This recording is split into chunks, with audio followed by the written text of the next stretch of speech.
The name tag said, Housemaid. Just that. No last name, no mother of the groom, just Housemaid. I remember staring at it for a few seconds too long, trying to make sense of it. I thought maybe it was a mistake. Maybe someone else's badge. But then I looked around the reception hall. Every table had place cards with titles. Father of the bride, best man, groom's uncle. And there it was, tucked neatly into the center of the long oak table, reserved for the family housemaid. My name was handwritten beneath it, in small, tight cursive. I touched it with the tip of my finger, like it might vanish. It didn't. I laughed at first. A small, stupid chuckle, just to push back the sting. But then I saw her. My son's new wife. She was standing a few feet away, smirking at her bridesmaids. One of them whispered something, and they burst into giggles. She looked at me for half a second, not long enough to speak, but long enough to confirm. It wasn't a mistake. It was a joke. And I was the punchline. Let me know where you're listening from. I always love seeing how far these stories travel. And if this story speaks to you, share your thoughts below. Don't skip, because what happens at the end will surprise you more than the betrayal itself. I walked out of the reception hall, just stepped away from the music, the laughter, the clinking of champagne glasses. My shoes clicked down the back hallway as I found the coat room. I sat there on a folding chair, still holding the place card in my hand, like it might explain itself if I stared long enough. I could hear music faintly through the walls. Unchained Melody, I think. I remember because it played at my wedding too. Back when I believed weddings were sacred. I took a breath, then another, but it wasn't enough. The tears came fast. Not loud, not the kind you wail with. Just the silent kind that fall too quickly to wipe away. The kind you taste on your lips before you even realize you're crying. I had done everything for that boy. Every sacrifice. Every missed vacation. Every birthday where I gave him the bigger piece of cake, even when it was my day. Every time I scraped together enough to buy his school supplies when I hadn't bought a new coat in 5 years. And this was how it ended. A paper joke at a table where I should have been honored. And he didn't say a word. I saw him glance at the name tag, saw him see it. He didn't laugh, but he didn't stop it either. Just looked away. I wasn't crying because of the name tag. I was crying because my son let them do it. I stayed in that room for 23 minutes. I know because I counted every second, every tick of the hallway clock. When I walked back into the reception, I straightened my shoulders. I put the name tag into my clutch and I smiled. I smiled like it didn't mean anything. Like I hadn't just been cut open in front of people who once sat at my dinner table. I served those girls tea. I mended the bride's dress when the seam popped 2 nights before the ceremony. I sewed it by hand. My hands. The same hands that scrubbed the counters, made the centerpieces, tied the favors. And still, housemaid, they thought I'd explode, that I'd cause a scene, that I'd give them the satisfaction of being dramatic. I didn't. I danced once. I toasted politely, and I left before the cake. I don't think anyone noticed. On the drive home, I didn't turn on the radio. I didn't call anyone. I just drove. The roads were empty. The stars didn't care. I pulled into my driveway and sat there in the dark. The house was quiet, a widow's house. My husband's photos still hung on the wall, but even he couldn't help me now. I poured a glass of wine. I didn't drink it, just watched it swirl deep and red like something sacred and wasted. I went to bed with my phone on silent. In the morning, I woke up to a dozen photos from the wedding, all group shots, all cropped so I wasn't in them. I didn't reply. What could I say? Thanks for the humiliation, beautiful wedding. Loved being labeled a domestic servant. 3 days passed, no apology, Not from her. Not from him. Just a text. Thanks again for everything. Couldn't have done it without you. That's what he wrote. I reread it 5 times. Couldn't have done it without me. I suppose that's true. He couldn't have lived without me. Eaten without me. Been loved without me. That morning, I made myself oatmeal. I sat at the table and ate every bite slowly, deliberately, because suddenly I understood something I hadn't before. They didn't forget what I did for them. No, they remembered, and they resented it, resented needing me, resented the truth that I had given too much. So they rewrote the story, made me the maid, the helper, the tag-along. Easier that way. Easier to strip someone of dignity if you convince yourself they never had it to begin with. But I remembered. I remembered everything. I remembered the sleepless nights, the ER visits, the times I stood in the rain waiting for a bus with groceries in hand because he needed lunch for a field trip. I remembered every time I stayed quiet when I should have screamed. Every time I said, "It's okay," when it wasn't. I remembered the little boy who once clutched my hand and said, "Mom, I'll never forget you." He did, but I didn't, and that was the difference. Back when he was little, he used to call me his best girl. That's what he'd say. "You're my best girl, Mommy."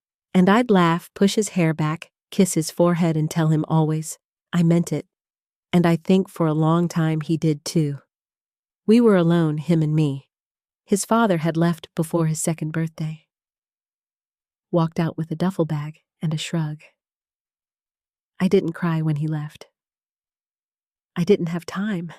There was a toddler in footy pajamas, tugging on my shirt, asking for cereal, and I had a shift starting in an hour. The world didn't stop.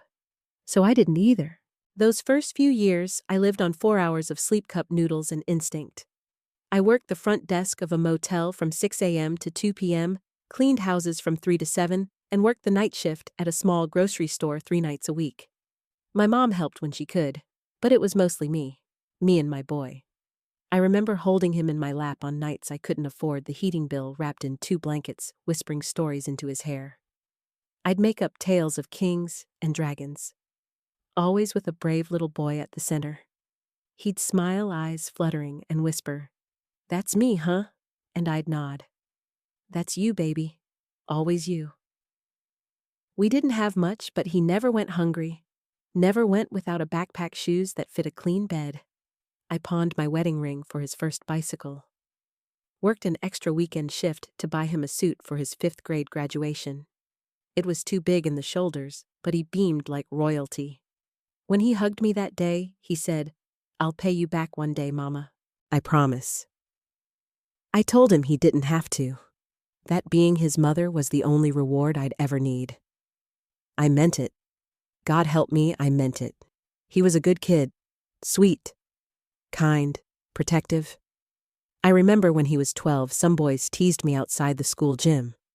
Called me the janitor mom because of my uniform. He stood between me and them fists, clenched, face red. Told them to shut up. Told them I worked harder than their whole families combined. I'd never been so proud. I still keep that moment like a photograph in my mind, frozen, glowing safe. Back then, he saw me. Not just as a mom, not just as a provider, but as someone worth defending. He got a scholarship to college, full ride. I cried for 3 days, happy tears. I thought it was our shared victory. I packed his bags, slipped a note in his suitcase that said, "You were always my greatest honor." He called me the first night he got to campus. Said the dorm smelled like feet, but he loved it. We laughed. I told him to call every Sunday. He did, for a while. Then, less and less. The calls turned into texts. The texts into occasional check-ins. "Sorry, busy with midterms. Sorry, crazy day. I'll call you tomorrow."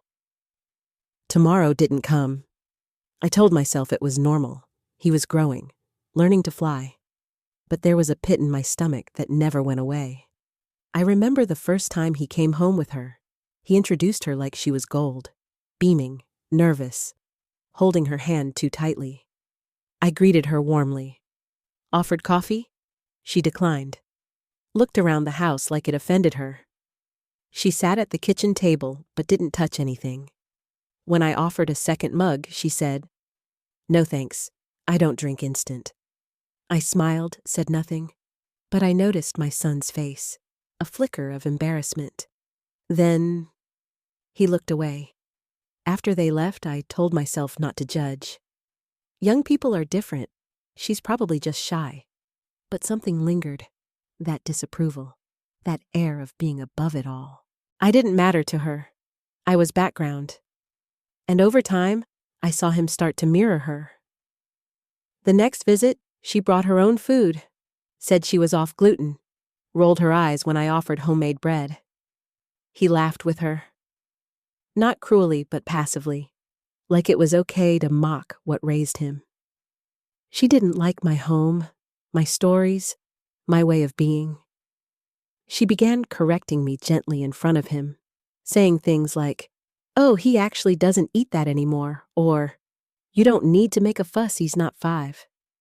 She was claiming him, not by love, but by revision, undoing everything I'd stitched together one thread at a time. And he let her. I saw it in the small ways. He stopped calling me mama, started calling me ma, then just mom, then only when he needed something. He didn't ask for recipes anymore, stopped sharing his life, his joys. I only heard about the engagement through a forwarded message. We said yes, no phone call, no moment, just a photo, smiling, her hand over his chest, her ring glowing like a warning light. I sent a congratulations text. He replied with a heart emoji. That was all. Months passed. I was told the wedding would be intimate, family only. Yet somehow I wasn't asked to help plan. I offered gently once. He said, "Don't worry, Ma, it's all handled," and it was, just not by me. I became logistics, a task to be managed, a +1 to a story I started, and so the day came. I put on my best dress, ironed it twice, took out my pearls. The same ones I wore when I held him in the hospital fresh from birth, sweaty and screaming. I stood in front of the mirror and whispered, "You did good. You did enough." I believed that, until I saw the name tag. The first time I met her, I smiled. I smiled like any mother would, open, hopeful, nervous. He brought her home one spring break, grinning like he'd won something, holding her hand so tight it looked rehearsed. "This is Talia," he said. And I said, "Welcome, sweetheart," and leaned in for a hug. She let me. But she didn't hug back. Just a pat. A polite dismissal. That's how it started. Polite distance. Cool charm. I didn't think much of it. Some girls are slow to warm. I gave her space. Offered her tea, made her favorite meal after he told me she liked salmon, even laid out fresh towels, and folded her pajamas after she left them on the bathroom floor.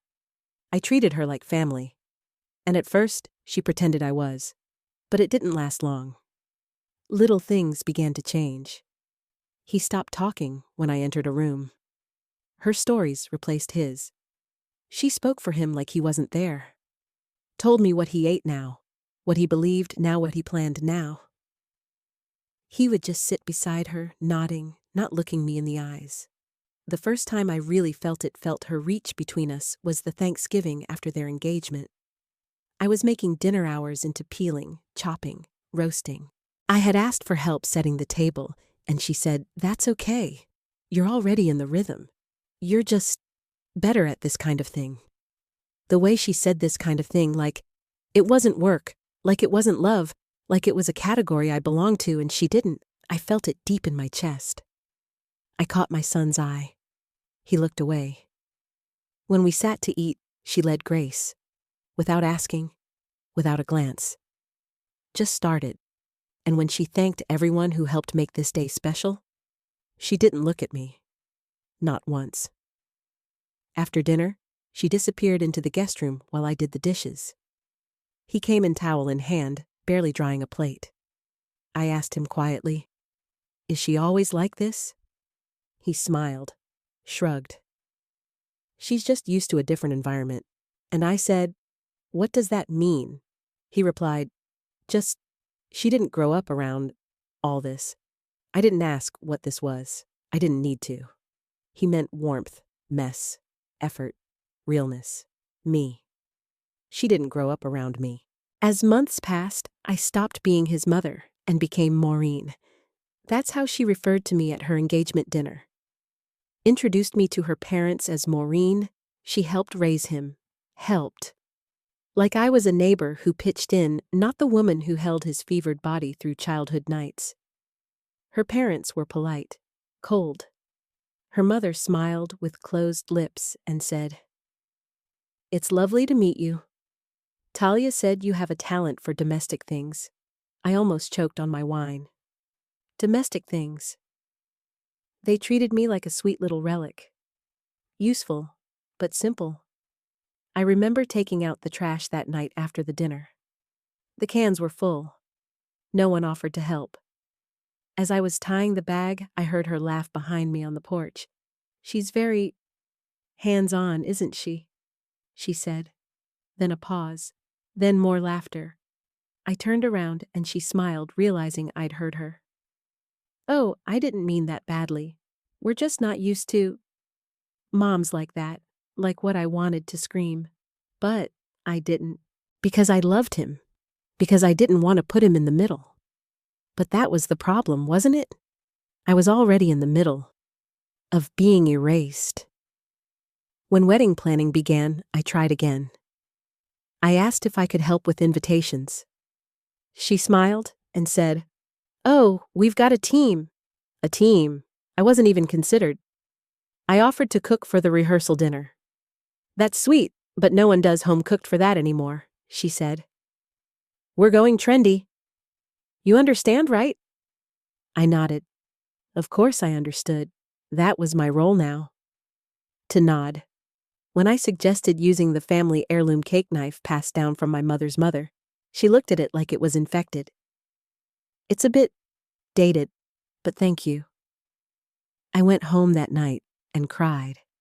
Not because they didn't want the knife, but because he said nothing. Not once did he say, "This is important to her." Not once did he remember. Then came the wardrobe issue. They sent me the color scheme and said, "Try to wear something beige or muted. No lace, no shimmer, just subtle." I asked what the other moms were wearing. She said, "Oh well, my mom is doing a structured blazer, very elegant, kinda like Vogue chic." I asked, "And me?" She paused, then said, "Whatever makes you comfortable. Just don't overdo it, okay? Don't overdo it." Like I was some embarrassing wild card. Like my presence itself was a risk. The final straw came 2 weeks before the wedding. I called him, told him I felt sidelined. I told him I'd always been there, always shown up. I told him I wasn't trying to interfere, just to belong. He sighed, long and tired, then said, "Mom, it's not always about you. Just let us handle this, okay?" I sat on the couch after that call, staring at the blank TV screen. The silence in the house was deafening. I thought about all the times I held him, when he was afraid, cheered for him, when he doubted himself, fought the world so he wouldn't have to. I thought about how fast loyalty dies when someone else is whispering in your ear. And whisper she did. I know now that she never wanted to marry into a family. She wanted to own one, mold it, edit it, and in her version of the story, there was no room for the woman who built the man she married. She wanted a clean slate, and I was the dirt she wanted washed off. The morning of the rehearsal dinner, I stood in the kitchen at their house, the one they moved into a month before the wedding. A sleek townhouse in the nicer part of the city. Modern. White walls, glass cabinets. No warmth, no clutter, no pictures of us. Only them. I was cutting vegetables for the salad, roasting chicken, stirring the gravy, checking the timer. The house smelled like home, like Sundays used to. But no one said anything. They were upstairs for most of the morning. I heard footsteps, laughter, doors opening and closing. Once or twice she came down heels, clicking perfume, flooding the air, like she wanted to overwrite my scent with hers. She didn't offer to help. Just glanced at the stove and said, "Be sure not to overcook the carrots. They get mushy fast." Then left. I had been cooking since 6 in the morning. Everything they wanted. Gluten-free, this vegan side dishes almond flour cake for one of her cousins. I didn't complain. I didn't speak. Just kept my hands busy and my mouth closed. My son came down just before guests arrived. Kissed my cheek quick and impersonal. "Everything looks great, Ma," he said. I smiled. "You sure there's nothing else I can do?" He shook his head, distracted. No, you've done plenty. He disappeared again. When people arrived, the house filled fast. Laughter, chatter, the sound of heels and bottle corks and coat hangers being shuffled. I moved through it like a ghost, smiling, offering plates, pouring drinks. People thanked me, some of them. Others assumed I was part of the service. One man handed me his coat and said, "Just hang that wherever you put the others." I took it, hung it, said nothing. I was invisible in my own son's home. During the dinner, I sat at the edge of the long table near the kitchen. No place card, no acknowledgement. When they toasted the couple, I raised my glass like everyone else. When Talia's mother stood to give her speech, she thanked everyone who made this evening magical, then added especially my daughter, who orchestrated every detail flawlessly. She didn't mention the food. She didn't mention who cooked it. Later, while clearing dishes, I heard one of Talia's friends in the hallway whispering, "She really does everything, huh? It's like she lives here." They laughed. "She kind of looks like a housekeeper, doesn't she?" And then, well, she's dressed for it. I wore a plain cream blouse and black slacks. Neat, clean, modest. Apparently, that was all it took to be stripped of respect. I waited until midnight, cleaned every plate, put away every serving dish, wiped the counters twice. No one asked me to. No one thanked me either. I told myself it was fine. I told myself I was just being helpful. But inside, something had shifted. I didn't cry. Not that night. I didn't fall apart or scream into a pillow. I just sat in the back seat of my own car, hands on the wheel, staring through the windshield at the porch light, still glowing like a stage light I'd never be invited to stand under. I looked down at my hands, my fingers. So many years they worked for him. Braided his hair, buttoned his coats, wrote checks for school books, gripped the arms of waiting room chairs during his surgeries, held him when he sobbed after failing his driver's test, wiped his nose, patched his clothes, applauded his smallest triumphs. These hands were never seen as elegant, but they were holy, and they had been used. I drove home that night in silence again. But this time, the silence didn't feel empty. It felt full of something new, cold, steady, dangerous. It was the silence before a storm. 2 days before the wedding, she sent me an itinerary, color-coded hour by hour. I was listed as support during setup. Underneath the flower vendor and above the shuttle driver. Support. I laughed out loud when I saw it. It was so surgical, so deliberate. She knew exactly what she was doing. And he didn't stop her. That was when I stopped asking questions, stopped offering, stopped hoping. I became quiet, but not passive. Something deep inside me that had been sleeping, something old, something sharp, began to stir. It wasn't rage. Rage burns fast. No. This was something slower, heavier, like a river building behind a dam. The day before the wedding, I arrived early at the venue. No one noticed. I walked through the halls, took in the decorations, the flowers I had paid for, yes, paid for, because the couple's budget ran dry last minute. She called me, asking if I could cover just the florals as a gift. I agreed. And now they stood everywhere, white roses, and baby's breath soft and innocent. Just like her mask. I spotted a clipboard on the vendor table, walked past it, saw the layout, the place cards, every seat, every title. Mother of the bride, father of the bride, groom's cousin, and there, down in the lower left corner, was mine. Housemaid. Handwritten. I didn't cry. I didn't laugh. I simply pulled out my phone, took a picture, then slipped the card into my purse. I stood there a minute longer breathing. 1, 2, 3. Then I turned and walked out. Not out of weakness. Not because I couldn't take it, because I realized they had mistaken my silence for surrender. But I wasn't done. Not by a long shot. They forgot who I am. That was their first mistake. They saw the quiet, the nods, the folded hands, and thought it meant I was soft. Simple. Dull. They thought I was someone they could trim out of the story, like dead weight from a speech. But silence, it's never the absence of thought. It's storage. It's a loading dock for every detail, every slight, every whispered comment, and arrogant smirk. And I had been storing everything. That night after the wedding, I didn't go straight home. I drove to a diner off the interstate, one of those 24-hour places with chipped vinyl booths and sticky syrup bottles.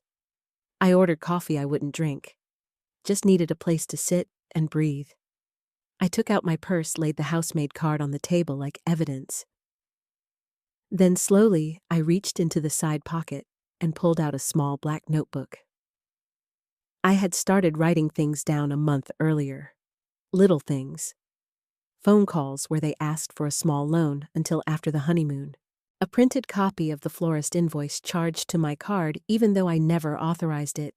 Passwords, access, things left open on their home computer while I cooked. I never snooped. I didn't need to. They left things out, assuming I didn't see them. But I did, and I remembered. There were emails, conversations between Talia and her mother planning to phase me out after the wedding. She means well, her mother wrote, but she doesn't fit in with the image. The image. I was a bad brand, fit for their future. Like an outdated logo. But it wasn't just perception. It was action. 3 weeks before the wedding, I found a document printed and left on the kitchen counter, an account application in my name. Someone had been trying to open a line of credit using my information. I took it home. I still have it. I confronted no one. Just waited, because I knew something they didn't. There was a trust fund. Not a large one. Not millions. But enough to matter. It had been set up by my late husband, the man who vanished when our son was still in diapers. He left behind shame, debt, and one small act of redemption. A life insurance payout that I placed into a trust, sealed until my son turned 30. He never knew. I wanted it to be a surprise. Something that would cushion his life, allow him to start a family with less weight on his shoulders. It was in his name, but I controlled the release. And legally, I had every right to. And now, I had a decision to make. They thought they'd get it after the wedding, that once the ceremony was over, once they played house, I would step aside and let them walk into their future unchallenged. They were wrong. I spent the next week in quiet motion. I contacted the bank, froze the account, ordered full identity protection on my credit. I called a lawyer, not just any lawyer, but an old friend from my cleaning days who'd gone back to school in her 40s and now ran her own firm. We met for coffee. We met. I told her everything. I showed her the notebook, the printouts, the name card. She didn't speak for a long time after she read through the papers. Then she said, "You know you have a case, right? Not just moral. Legal." I nodded. But I don't want revenge, I said. I want silence. I want peace. And I want them to feel what I felt.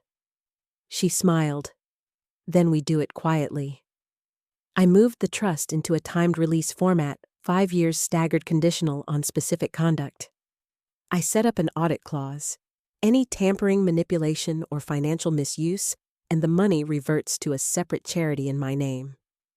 I left a letter attached to the file to be given to him if I passed away. But that was just the start. The house I live in, the little place they joked about, said smelled old-fashioned. It's not the only property I own. A long time ago, I bought a second home in my maiden name. A 2-bedroom place, upstate quiet, surrounded by woods. I bought it with cleaning money, little by little. No one knew. I kept it furnished, updated. It was my escape plan, just in case. Now it was more than that. It was the finish line. I made arrangements to move in silently, transferred my records, updated my mailing address, disappeared from the digital cloud.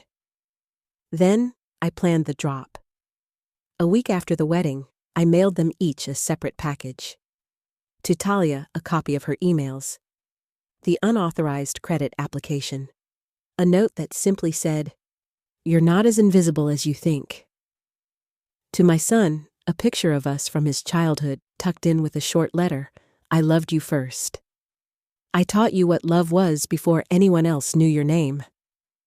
You stood by and watched me be humiliated. That is something you will carry, not me. The trust is paused. The release is conditional. I suggest you read carefully. No threats, no drama, just truth." The phone calls came quickly. First his, then hers, then his again. I didn't answer. I let the silence answer for me. And still, part of me hoped he'd show up, that he'd stand on my porch, eyes wet, apologies in his throat. But he didn't. Instead, Talia sent an email. A short, sour little thing. "We didn't mean any harm. It was supposed to be funny. You're overreacting. You always do." I stared at that message for a long time. Then I clicked archive, not delete. I keep it, for the record. They had forgotten who I am.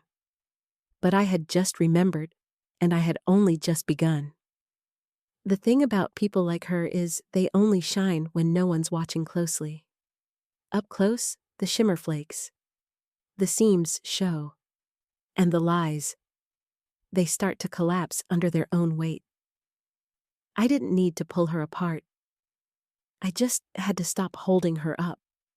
And once I stepped away, the cracks widened fast. 2 weeks after I mailed those packages, she lost it. She sent another email, this time angrier, accusing me of interfering with their future, of controlling him with money. She even typed, "You're not even really his mother anymore. You're just an obstacle." I read that line 3 times, let it sit in my chest like a stone. Then I copied it, printed it, filed it in my growing folder labeled documentation. The truth doesn't need to be shouted. Sometimes it just needs to be saved. I didn't respond. Not even once. The power of silence is that it lets others fill in their own guilt, and I could see it beginning. I started hearing things through old mutuals, Talia showing up late to her job, snapping at coworkers, missing deadlines. My son, apparently, he hadn't told her everything.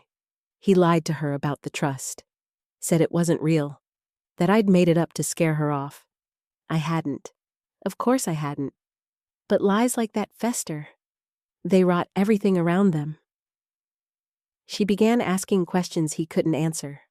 Money started disappearing. Not mine, his. Or what he had left. She'd been siphoning from his private account. Small purchases at first, designer handbags, shoes, spa packages. But then, withdrawals. Big ones. And one of them bounced. That's when he called. I didn't pick up. Then he emailed. A long one. Apologetic in tone, but not in content. Full of excuses. How stressed he'd been. How the wedding wasn't entirely in his control. How he never meant for things to go that way. No mention of the name tag. No mention of me standing alone in that kitchen.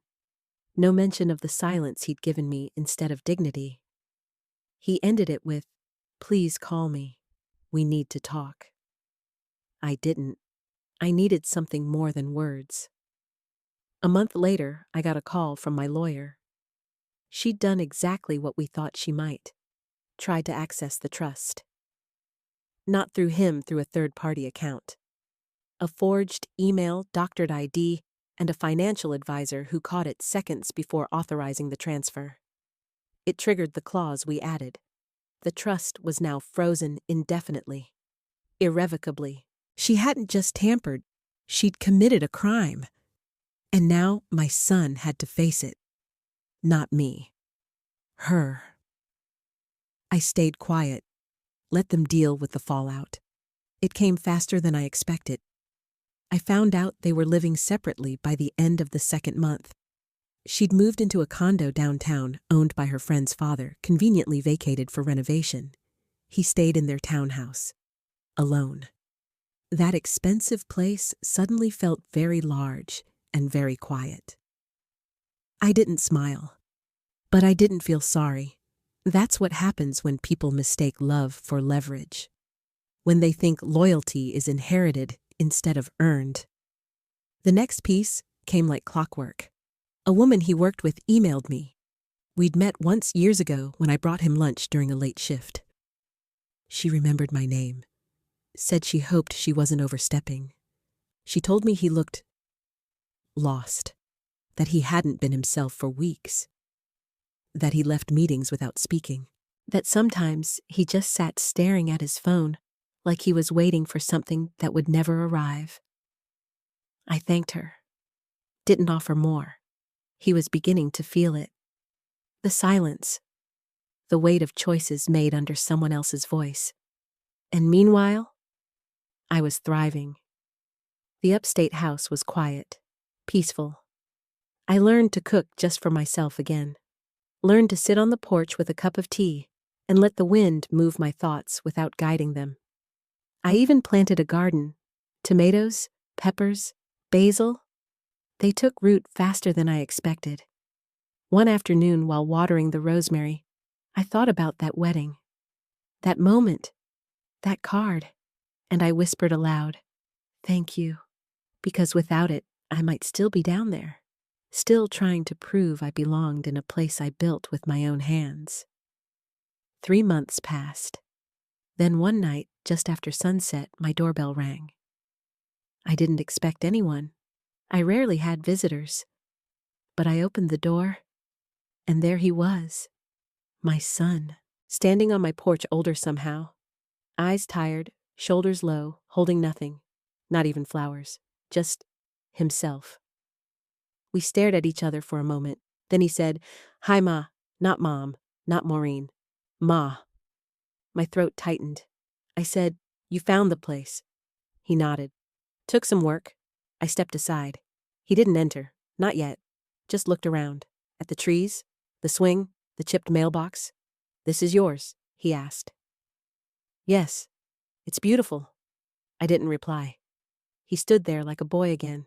Small, unsure, waiting for permission. I didn't give it. Not right away. Then he said, "She's gone. Signed the papers last week." Still, I said nothing. He tried again. She lied to me about a lot." I raised my chin slightly. "And you let her." That landed. He didn't argue, didn't defend, just nodded. Slowly, then almost a whisper. I was a coward. Silence between us. The wind moved the trees. He said, "I don't expect you to forgive me. I just needed to see you. One more time. One more time. Not forever. Just once." I could feel the weight in those words. He turned to go. Didn't beg. Didn't linger. And I let him walk. Because I needed to know. He could feel what I felt. And now he did. He didn't make it far. Maybe 10 steps down the path before he stopped. Just stood there back still to me, hands limp at his sides like someone trying to decide whether to run or fall to their knees. I watched him for a long moment. I could have said something. I could have called out. But I didn't. I let the silence do its work. Finally, he turned. His face wasn't angry. It wasn't begging either. It was something worse, haunted. I didn't know she tried to touch the trust, he said. Not until I got the letter from the bank. I swear. I didn't move. You don't have to believe me, he added. But I didn't know. And when I found out, I knew what it meant. I nodded slowly. It meant she wasn't just using you. She was using your name to steal from me. He closed his eyes.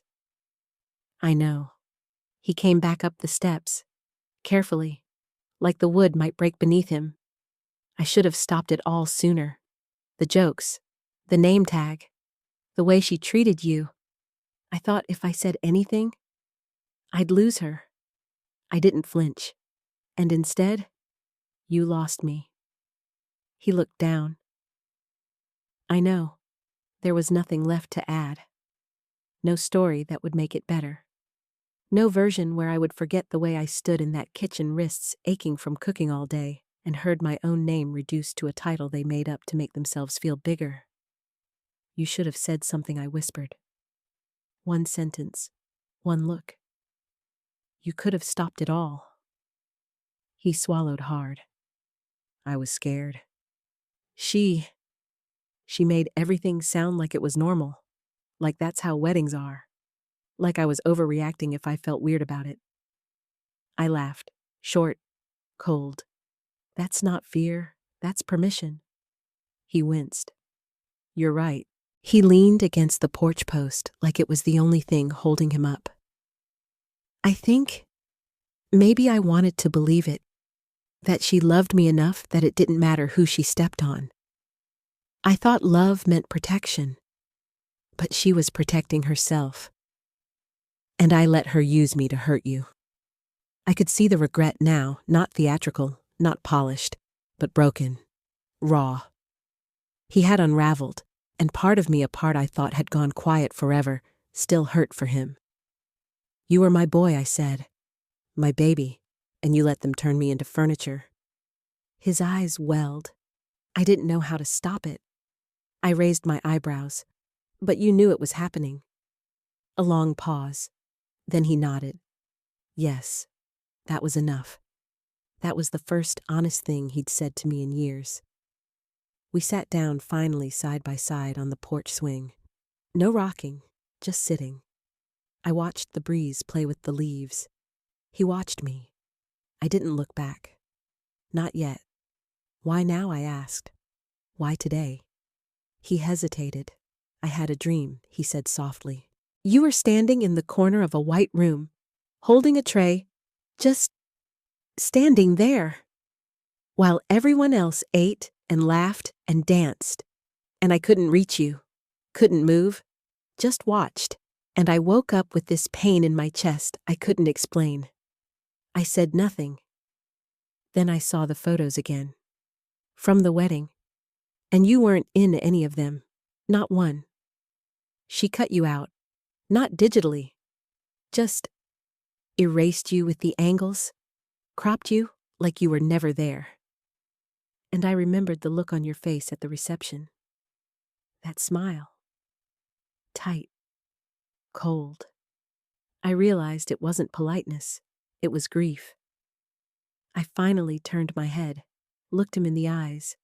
It was the moment I stopped believing I had a son.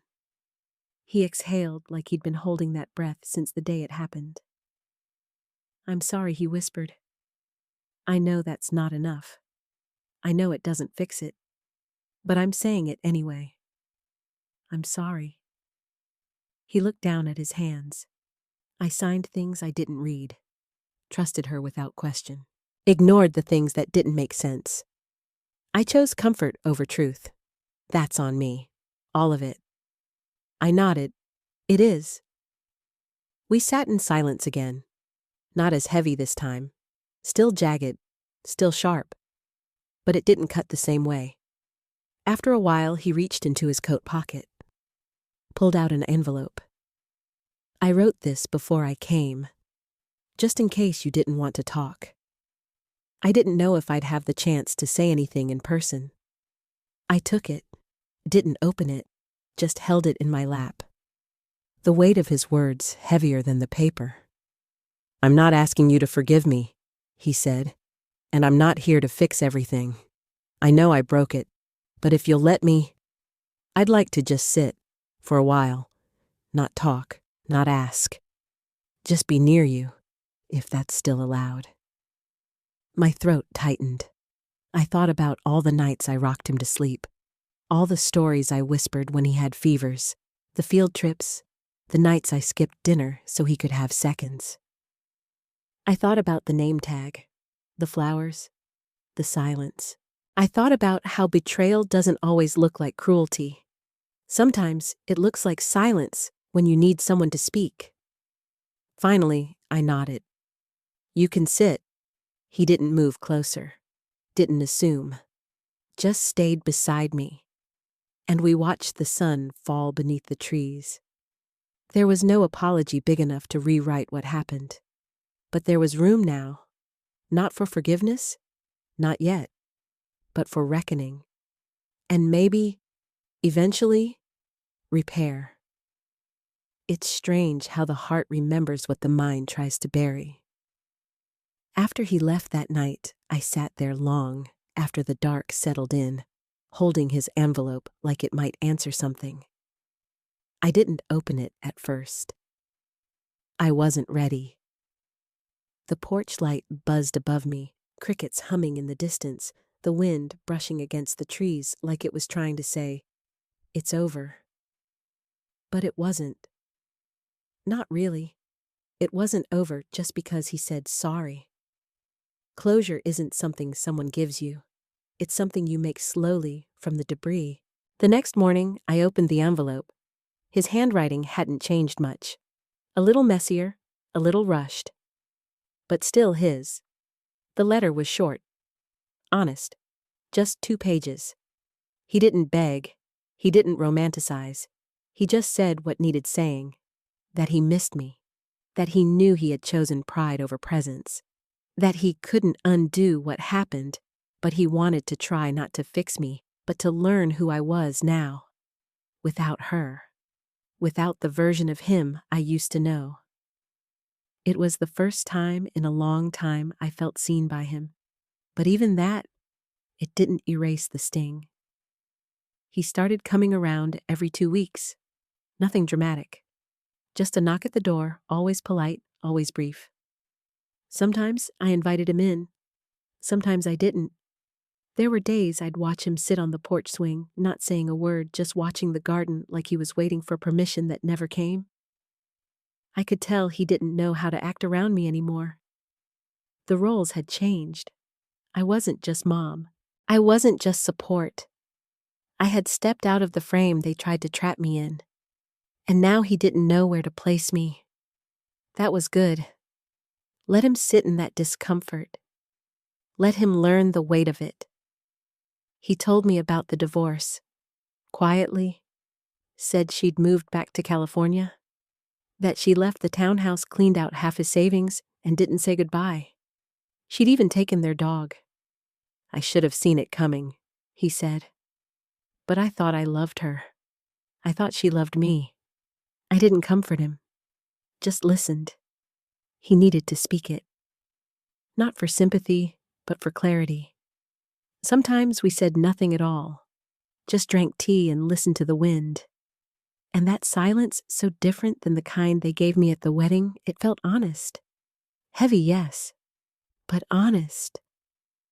One day, he brought an old box from his childhood room. It had been in storage for years. Inside were crayon drawings, birthday cards, school certificates, notes he'd written me.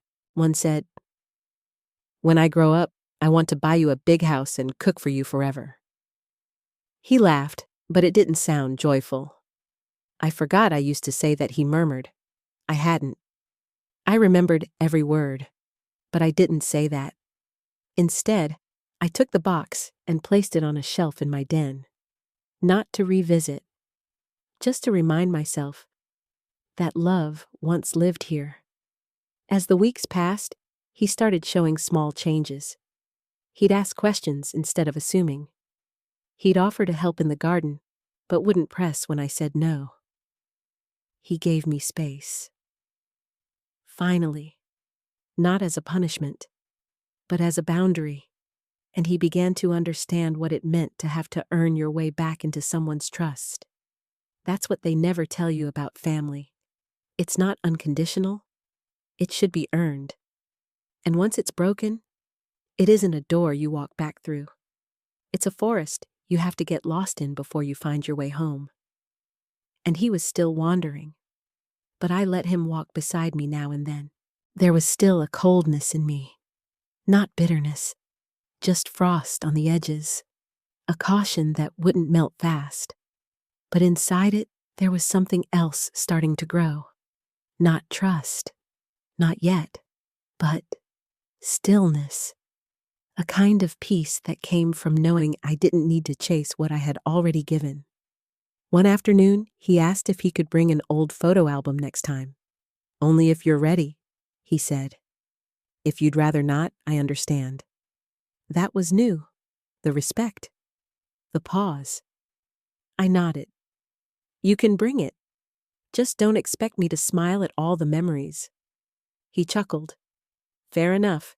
He brought it the next week, and we sat together, flipping through old Polaroids, his missing teeth, Halloween costumes I'd sewn by hand, his first job, his first apartment, my birthdays. Fewer and fewer of them as the pages turned. It was quiet for a long time. Then he said, "It's like I just cut you out. Like I started cropping the story and you were the first thing I erased." He was right.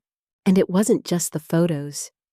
He had erased me from the narrative of his adulthood, because I reminded him of effort, of sacrifice, of origin, and she didn't want origin. She wanted reinvention. But now, that illusion had cracked. I didn't tell him everything I knew. I didn't tell him how deep her manipulation went, how much she'd stolen in spirit before she ever touched $1. Some truths need time, others need silence. There was healing in not naming everything out loud. Because the moment he began to see it on his own was the moment I stopped carrying it alone. And that in itself was a kind of justice. Not courtroom justice, but the kind where you sit across from the person who hurt you, and they finally realize the cost. Not in money, but in what they lost that they'll never get back the same way again. I burned the letters on a Wednesday. The sky was low swollen with clouds, but it wasn't raining. The air had that stillness to it, like the world had taken a deep breath and was waiting to see what I'd do next. I carried the old shoebox out to the garden, my garden, and set it on the flat stone near the rosemary bush.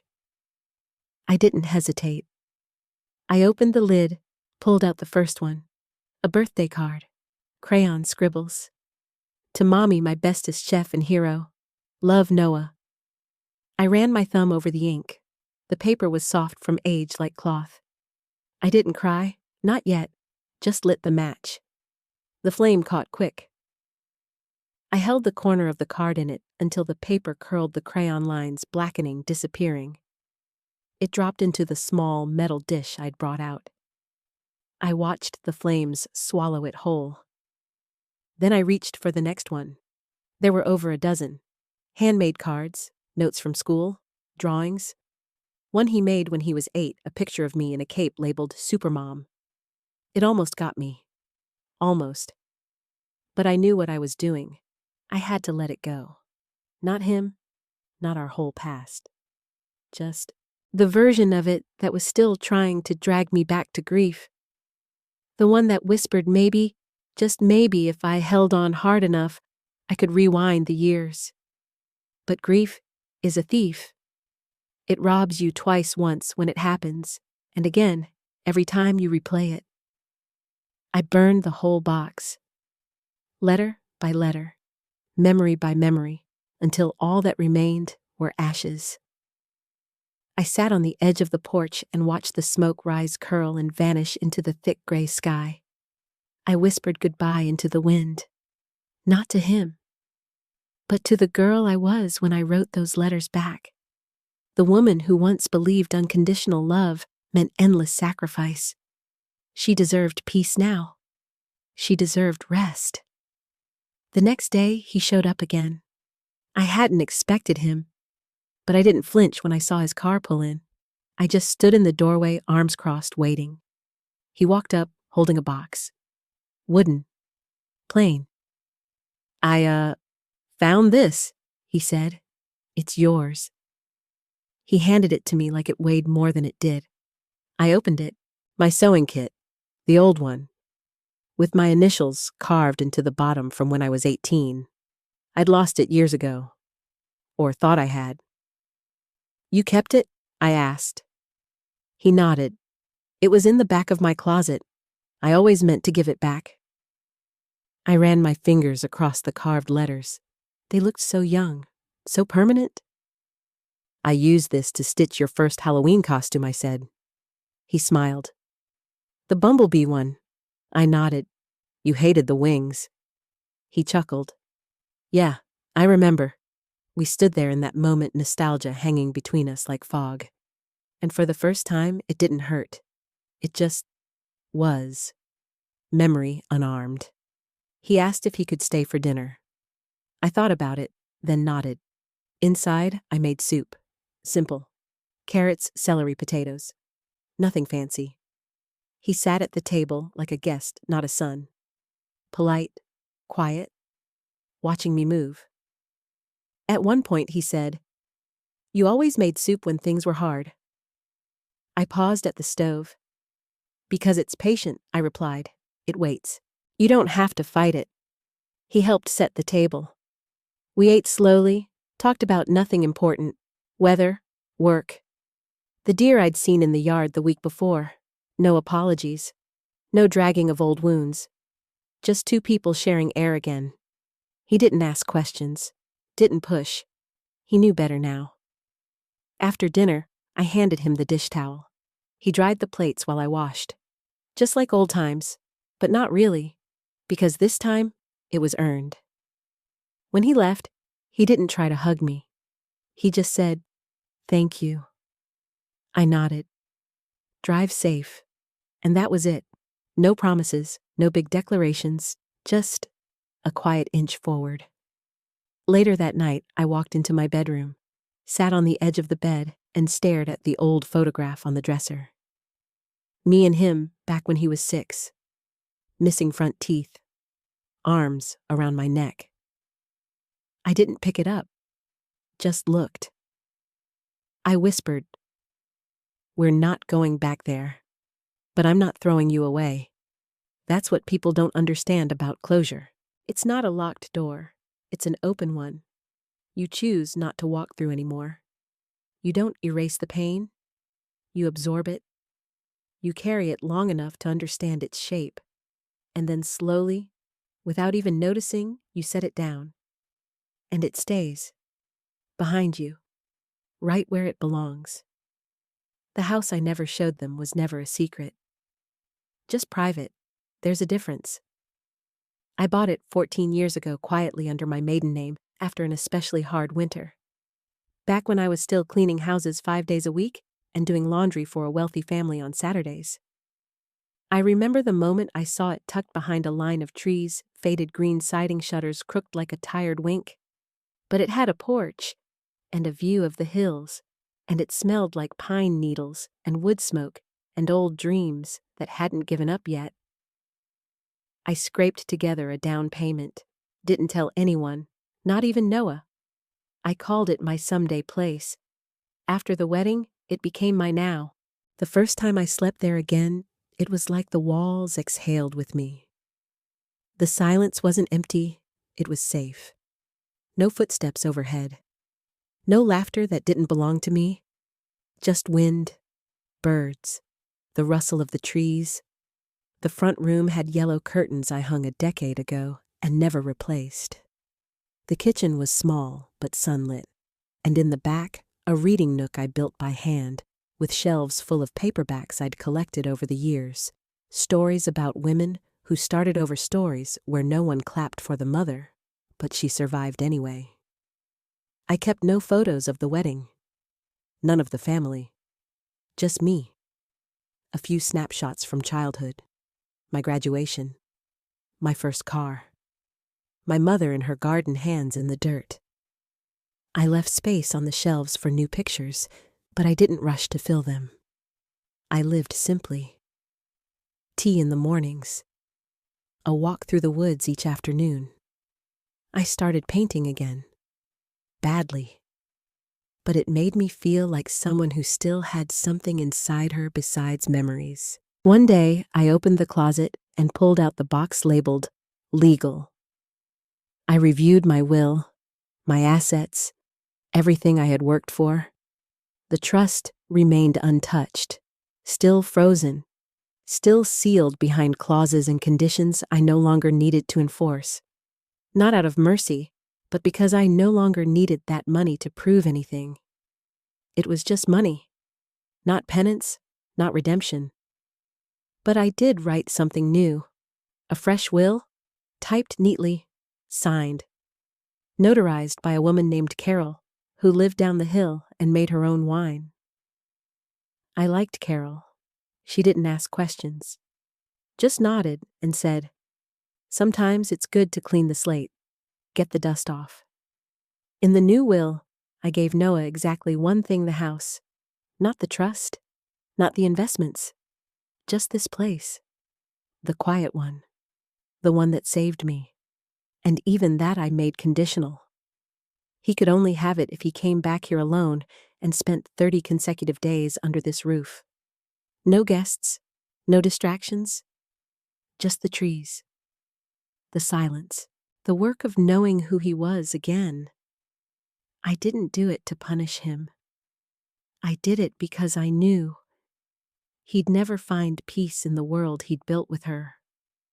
Only here, where nothing was performative, would he remember the version of himself that loved without fear.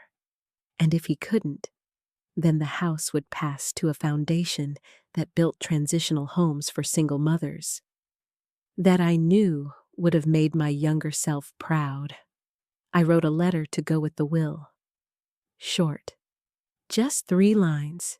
This house taught me how to be alone without being lonely. If you're ready, it can teach you too, but only if you come with nothing but yourself. I folded it, placed it in the top drawer. Then I closed the box and walked out onto the porch. The air was crisp, leaves beginning to turn. A golden hush fell over the trees like the world was wrapping itself in quiet. I rocked gently in the swing. No phone, no noise, no one needing anything from me.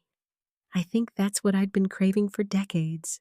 Not revenge, not a scene, just freedom. Freedom from their versions of me. Freedom from being rewritten in real time. And here on this porch, with nothing but my tea and the sky I had it, weeks passed, no drama, no calls, no emails, until one morning I received a letter. From Noah, handwritten. No envelope, tucked into the screen door. He hadn't knocked, just left it. It said, "I don't want the trust anymore. I want you to know that. I want you to know I'm not chasing what I lost because I know it was mine to protect, and I failed. But if someday I come back to the house not for inheritance, but for healing, I hope the door's not locked." I held that note in my hand, heart still. Then I smiled. Not because it fixed everything, but because he finally understood something no one had taught him before. Some doors don't stay open out of obligation. They stay open because you earn your way back through them. And me, I was no longer waiting. I was living. He came alone. I knew he would. I saw the car roll up just after sunrise, an old silver sedan he used to drive in college. Dusty quiet. No one else in the passenger seat. No ring on his finger anymore. I watched from the kitchen window, still holding my cup of tea, as he stepped out slowly, like he didn't want to startle the land. He stood there for a long moment, hands in his jacket pockets, eyes scanning the trees like they might tell him whether he was welcome. Then he walked toward the porch. I didn't open the door right away. Let him knock. He did soft, like he thought the house might reject him outright. When I opened it, he didn't smile, just looked at me with tired eyes and said, "It's time." I stepped back. Let him in. No questions, no rules. Just a nod toward the guest room, the one I'd made up the week before, though I hadn't admitted to myself why. He set his bag down by the door, didn't move to unpack, just stood there in the silence of a house that didn't demand anything from him. "I brought a journal," he said. "Good." I turned off my phone. "Better. I'm not here to fix anything." I looked at him carefully. "Good, because you can't." He nodded, and for the first time I saw it, the weight shift off his shoulders. The acceptance. No illusions, no conditions, just presence. That night, we didn't talk much. He cooked dinner, nothing fancy, just pasta with olive oil and garlic. I let him. Sat at the table while he moved around the kitchen, like a man trying to remember how to exist without being useful.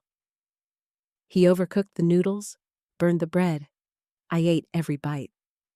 We didn't talk about her. Didn't talk about the wedding, or the trust, or the letters. Just the garden. The deer tracks out back. The sound the porch makes when it rains. Day after day, he stayed. Did chores without asking. Tended the tomatoes. Chopped wood for the fire. Listened to the wind like it was saying something sacred. He didn't try to entertain me. Didn't crowd me. He just was. And slowly, I started to let down the guard I didn't know I was still carrying.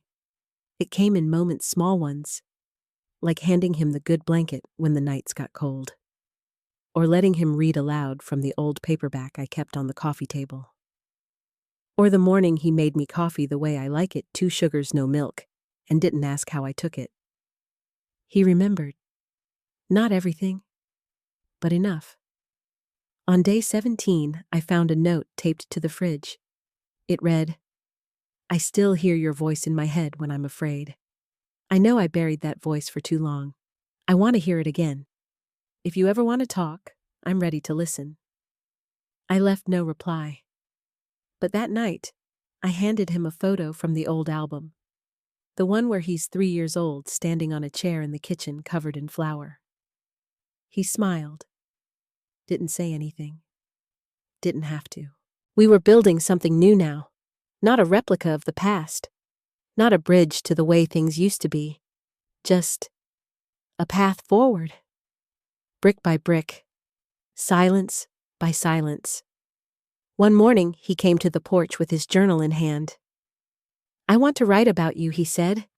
"Not the version I created to make myself feel better. The real you. The one I forgot to protect." I didn't speak, just sipped my tea. Then said, "Start with the name tag." He looked surprised, then relieved. So he wrote. Each morning he read a page to me. Sometimes it hurt, sometimes it healed. But it was honest, and that was all I asked. By the time the 30th day came, I handed him a key. Not because the will required it, but because he didn't. He took it without a word, held it like something sacred. And for the first time in years, I saw peace in his eyes. Not comfort, not ease, but the kind of peace that comes when you stop running from what you've done and start learning how to live with it. Before he left, he said, "I want to come back. Not to stay, just to visit. To keep building this if you'll let me." I nodded once. "You don't have to ask anymore." As he drove away, the gravel crunching under his tires, I stood on the porch and watched him go. No tears, no aching, just the calm of knowing. He finally knew how to leave without disappearing. He kept his promise. Not perfectly, not on a schedule, but enough. Some months he'd call ahead, ask if I had room for a visitor. Other times he'd just show up with a pie from the roadside bakery or a new book tucked under his arm, something he thought I'd like. He never stayed long, 3 days, 5 at most, but each visit was a little steadier than the last. He didn't talk much about the past anymore, and neither did I. We had minded enough, picked through the rubble, chosen what was worth salvaging. The rest we let stay buried. He told me once that he'd started seeing a therapist. It took me too long, he said, to figure out that silence isn't strength, it's just delay. I didn't tell him I already knew that. I didn't need to. I could see the work in him. Not just the effort, but the humility. The way he listened now. The way he asked, "What do you need from me?" instead of assuming he already knew. One afternoon, we were sitting on the porch after a storm. The air was damp heavy with the smell of wet pine. He turned to me and said, "Do you ever regret it?" The way it all played out, I thought about that for a long while. Sipped my tea, let the question hang between us like mist. Then I said, "No, not anymore." He looked surprised. Even the wedding, I nodded, especially the wedding. He waited. I let him. Then I said, "That day showed me everything I needed to see." In one glance, one name tag, one moment, it was a gift in disguise. A cruel one, but a gift. He didn't ask what I meant. I think he understood. That sometimes clarity costs everything. And sometimes you only know your worth when someone tries to reduce you and fails.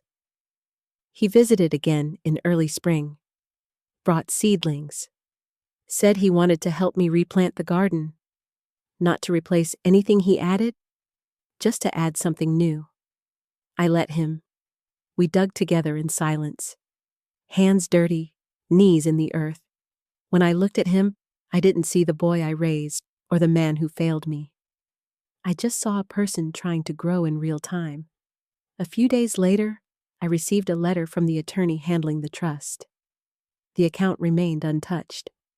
Still frozen, still sealed. But now at his request, part of it had been redirected. A scholarship fund for single parents going back to school. He named it after me. Quietly, privately, no press release, no public credit, just one sentence, because she built everything and asked for nothing. I folded the letter, placed it in my drawer beside his childhood notes. Not for forgiveness, just for remembering.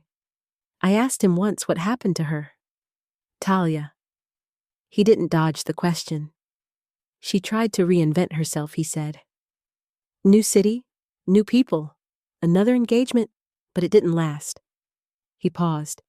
She called me once, a few months after we split, said she felt like she'd made a mistake. I raised an eyebrow. Did she? He smiled. Maybe, or maybe she just didn't like not winning. I didn't ask more. I didn't need to. Her shadow no longer stretched into this house. Her name no longer lived in my mouth. She was part of the lesson, not the future.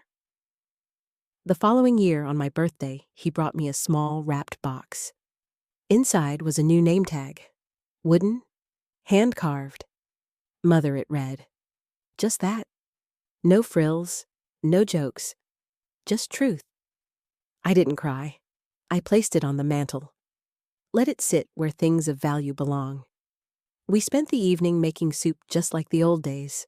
He chopped. I stirred. The dog barked at the wind. The house felt full, not loud, not busy, but full. And when he left the next morning, he hugged me.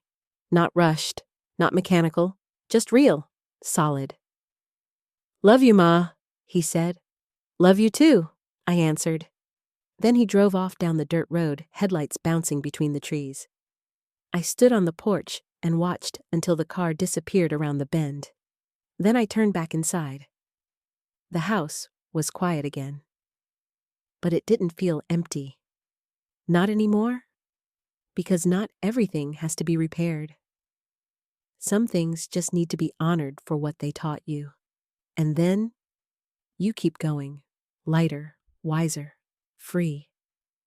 I think in the end, what surprised me most wasn't the betrayal, it was how I survived it without becoming bitter. For a while, I thought I might. I thought that kind of hurt being made small by your own blood, made invisible by someone you raised with your whole body and soul, would harden me, turn me cold. But it didn't. It just made me quieter, sharper. It made me pay attention to who clapped when I stood tall and who pulled the chair out from under me. Now, years later, I sit in this house, the one they never expected me to own, surrounded by soft things. A warm quilt, a vase of fresh flowers, stacks of books I still haven't read. It's not the house that gives me peace. It's what it doesn't contain. No pretending, no performance, no labels I didn't choose, and no name tags with lies printed on them. The name tag from the wedding, I still have it. Not framed, not on display, just kept in a drawer beside the will. I take it out sometimes, not to hurt, not to grieve, but to remember. That moment was the exact second I woke up from a dream I'd been in for too long. The dream that said, if you love enough, work hard enough, forgive fast enough, people will treat you right. But love doesn't make people decent, accountability does. And I had spent too many years giving without asking for that in return. Noah still visits. He doesn't need an invitation anymore. He just shows up, bags under his eyes, sometimes tired, but different. Lighter. Humble in the ways that matter. I never told him what I put in the final will. I didn't need to. But I know one day when I'm gone, he'll find the letter tucked beside it. The one I wrote last fall. It says, "You were my life's greatest joy and deepest wound. You lost me once, but you found your way back, not because I opened the door, but because you learned how to knock." He won't cry when he reads it. I know him. He'll sit down quietly, maybe pour himself a cup of tea and stare out at the garden like I used to. Maybe he'll think about the woman who raised him. Maybe he'll remember the house that smelled like soup and wood smoke and hard-earned peace. Maybe he'll smile, and that'll be enough.